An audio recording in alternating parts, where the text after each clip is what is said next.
Ce régime d'exonération, peut-il aussi s'appliquer indirectement à des holdings animatrices?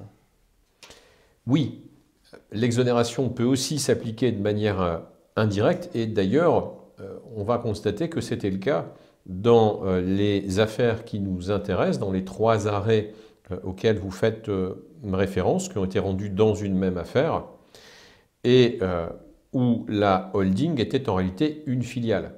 Autrement dit, il est tout à fait possible d'appliquer indirectement l'exonération lorsque, comme c'est le cas en l'espèce, une holding passive détient une participation dans une société qui, elle, est animatrice de son groupe de sociétés, avec donc le régime de l'interposition. Vous parliez justement de ces fameux 3 arrêts, de cette fin d'année écoulée, 2023. En quoi fournissent-ils des éléments d'indication et d'appréciation importantes concernant justement la notion de holding animatrice?